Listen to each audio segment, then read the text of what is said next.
Hello student, আমি Anirban sir.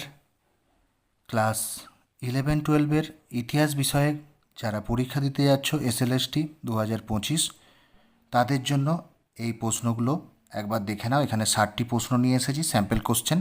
তোমরা একটু ভালো করে প্রশ্নগুলো দেখতে থাকো। প্রথম প্রশ্ন, হরপ্পা সভ্যতার কোন কেন্দ্রটি বর্তমানে পাকিস্তানে অবস্থিত? দেখো, এখানে 4টে অপশানের মধ্যে সঠিক উত্তর হবে এখানে হরপ্পা। দ্বিতীয় প্রশ্ন, প্যালিওলিথিক যুগে মানুষের অন্যতম প্রধান আবিষ্কার কোনটি? 4টে অপশানের মধ্যে এখানে সঠিক উত্তর হয়ে যাবে অপশান এ, আগুন। হরপ্পা সভ্যতার কোন কেন্দ্রের সঙ্গে ধান চাষ যুক্ত? এখানকার মধ্যে সঠিক উত্তর হয়ে যাবে লোথাল, ডি অপশান। আর্যদের মধ্যে শ্রেণী বিভাজনের প্রধান কারণ কোনটি? এখানে সঠিক উত্তর হবে দৈহিক বর্ণ। ঋগ্বেদে কতগুলি স্তোত্র রয়েছে? এখানে হবে 1028টি। প্রথম বৌদ্ধ সঙ্গীতি কোথায় অনুষ্ঠিত হয়েছিল? সঠিক উত্তর রাজগীর। গৌতম বুদ্ধ জন্মগ্রহণ করেন? সঠিক উত্তর লুম্বিনীতে। সিন্ধু সভ্যতা আবিষ্কৃত হয়? সিন্ধু সভ্যতা এখানে অপশান অনুযায়ী এখানে উত্তর হবে 1922 খ্রিস্টাব্দে। কনিষ্কের রাজধানী ছিল? উত্তর হবে পেশোয়ার। রুদ্রদামন কোন বংশের রাজা ছিলেন? সঠিক উত্তর শক। বাতাপি কাদের রাজধানী ছিল? সঠিক উত্তর অপশান সি, চালুক্য। সুলতানি যুগে আরিজ ই মুসালিক পদাধিকারী ব্যক্তির দায়িত্ব কী ছিল? সঠিক উত্তর হবে সেনাবাহিনীকে সংগঠিত করা। দিল্লির সুলতানি শাসন ব্যবস্থার প্রকৃতি ছিল? এখানে অপশান অনুযায়ী হবে সামরিক। আজীবক মতাদর্শের প্রবক্তা হলেন? এখানে হবে গোশাল, উত্তর। নিম্নোক্ত কে শুঙ্গ বংশের শাসক ছিলেন? এখানে পুষ্যমিত্র। গুরু গোবিন্দ সিংয়ের জন্মস্থান হল পাটনা। ময়ূর সিংহাসনে আরোহণকারী শেষ ব্যক্তিত্ব হলেন মোহাম্মদ শাহ। কত খ্রিস্টাব্দে পেশোয়া মারাঠা প্রশাসন ব্যবস্থার প্রধান হয়? কত খ্রিস্টাব্দে পেশোয়া মারাঠা প্রশাসন ব্যবস্থার প্রধান হয়? উত্তর হবে 1748 খ্রিস্টাব্দে। বুলন্দ দরওয়াজা অবস্থিত কোথায়? এটা খ্রিস্টাব্দ, এটা ভুল আছে উত্তর প্রশ্নটা। এটা কোথায় অবস্থিত? এটা ফতেপুর সিক্রিতে। অঙ্কর ভাটের মন্দিরে কাদের চিত্র অঙ্কিত আছে? সঠিক উত্তর হিন্দু দেবতাদের। জাহাঙ্গীর কোন শিল্পকলার পৃষ্ঠপোষক ছিলেন? সঠিক উত্তর চিত্রকলা, ভালো ছবি আঁকতেন। পরের প্রশ্ন, তুলসীদাস কোন মুঘল সম্রাটের সমসাময়িক ছিলেন? এখানে সঠিক উত্তর হয়ে যাবে অপশান বি, আকবরের।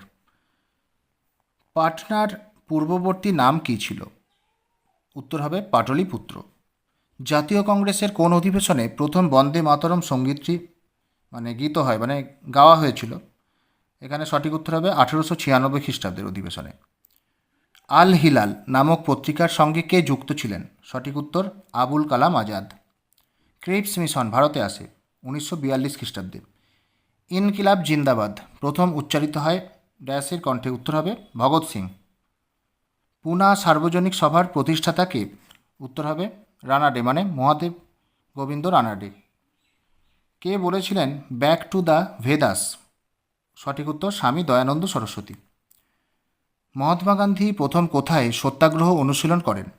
সঠিক উত্তর হবে দক্ষিণ আফ্রিকায়। 1930 খ্রিস্টাব্দে মহাত্মা গান্ধী কোথায় আইন অমান্য আন্দোলন শুরু করেছিলেন? সঠিক উত্তর সবরমতীতে। মুসলিম লীগ পৃথক রাষ্ট্রের দাবি জানায় 1940 খ্রিস্টাব্দে। ইয়ং ইন্ডিয়া পত্রিকার সম্পাদক ছিলেন মহাত্মা গান্ধী। পঞ্চম জর্জ কোন ভাইসরয়ের সময় ভারতে আসেন? উত্তর হবে লর্ড হার্ডিঞ্জ। পরের প্রশ্ন, সিভিল সার্ভিসের প্রবক্তা ছিলেন ওয়ারেন হেস্টিংস। শুদ্ধি আন্দোলনের সঙ্গে যুক্ত ছিলেন আর্য সমাজ, মানে যুক্ত ছিল আর কি, এখানে হ্যাঁ আর্য সমাজ যুক্ত ছিল। কমিউনিস্ট ইন্টারন্যাশনালের প্রথম নির্বাচিত ভারতীয় হলেন এম.এন. রায়, মানে মানবেন্দ্র রায়। রায়তওয়ারি বন্দোবস্ত চালু করেছিলেন Munro, sir Thomas Munro. Lord Warren Hastings কোন বিষয়ের সঙ্গে সম্পর্কিত নন? আফগান যুদ্ধ হবে, নন বলেছেন। 1947 খ্রিস্টাব্দে লর্ড মাউন্টব্যাটেন কার স্থলাভিষিক্ত হন? এটা হবে লর্ড ওয়াভেল। জাতীয় কংগ্রেসে কোন অধিবেশনে স্বায়ত্তশাসনের দাবি জানানো হয়? 1908 খ্রিস্টাব্দে। গান্ধীজির রাজনৈতিক গুরু কে ছিলেন? গোপালকৃষ্ণ গোখলে। বোম্বাইতে হোম রুল আন্দোলন শুরু করেছিলেন বালগঙ্গাধর তিলক। বালগঙ্গাধর তিলক। কে প্রথম ভারতের জাতীয় পতাকা উত্তোলন করেন? মাদাম কামা। রামমোহন রায়কে কবে রাজা উপাধি দেওয়া হয়েছিল? 1832 খ্রিস্টাব্দে দেওয়া হয়েছিল। কে দিয়েছিল সবাই অবশ্যই জানো, কমেন্টে জানিও। পরের প্রশ্ন, ভারতের লৌহ মানব নামে কে খ্যাত? সর্দার বল্লভভাই প্যাটেল। ভারতের বিপ্লববাদের জননী বলে কাকে আখ্যায়িত করা হয়? মাদাম কামাকে, ভিকাজি রুস্তম কামা যেটা। জাতীয় মহাসভা ওজন ও পরিমাপ পদ্ধতির সংস্কার করে ড্যাশ পদ্ধতি চালু করে? এটা হবে মেট্রিক। ফরাসি বিপ্লবের সময় বিপ্লবীরা ড্যাশ নামে জাতীয় সঙ্গীত রচনা করে? কেল্টিক। সন্ত্রাসের শাসনকালে ড্যাশ বর্ষপঞ্জি চালু হয়? খ্রিস্টান। নেপোলিয়ন কত খ্রিস্টাব্দে, মানে কত বছরের জন্য নেপোলিয়ন প্রথম কত বছরের জন্য কনসাল হিসাবে নিযুক্ত হন? 10 বছরের জন্য। বার্লিন ডিক্রি জারি করেন নেপোলিয়ন। নেপোলিয়ন জার্মানির 300টি রাজ্য ভেঙে কতগুলি রাজ্য গড়ে তোলেন? 39টি। শিল্প বিপ্লব কথাটি প্রথম ব্যবহার করেন অগাস্তে ব্ল্যাঙ্কি। আর 5টা প্রশ্ন দেখে নাও তোমরা। ডাইরেক্টরগণ কোন শ্রেণীর লোক ছিলেন? বুর্জোয়া। ব্যাবেউফ ছিলেন কোন দলের নেতা? জ্যাকোবিন। ফ্রান্সের অষ্টাদশ শতাব্দী ছিল আধুনিক যুগের সূতিকাগার উক্তিটি করেছেন কোবান। ফরাসি বিপ্লব আসলে ছিল ড্যাশ বিপ্লব? বুর্জোয়া বিপ্লব। আর লাস্ট প্রশ্ন আজকের, কে প্রথম সাম্য, মৈত্রী ও স্বাধীনতার আদর্শের কথা বলেন? উত্তর হবে রুশো। তো এই 7টি প্রশ্ন কার কেমন লাগলো জানিও। আশা করি ভালোই লেগেছে, আর তোমাদের একটু পরীক্ষার আগে কাজে আসবে এই প্রশ্নগুলো।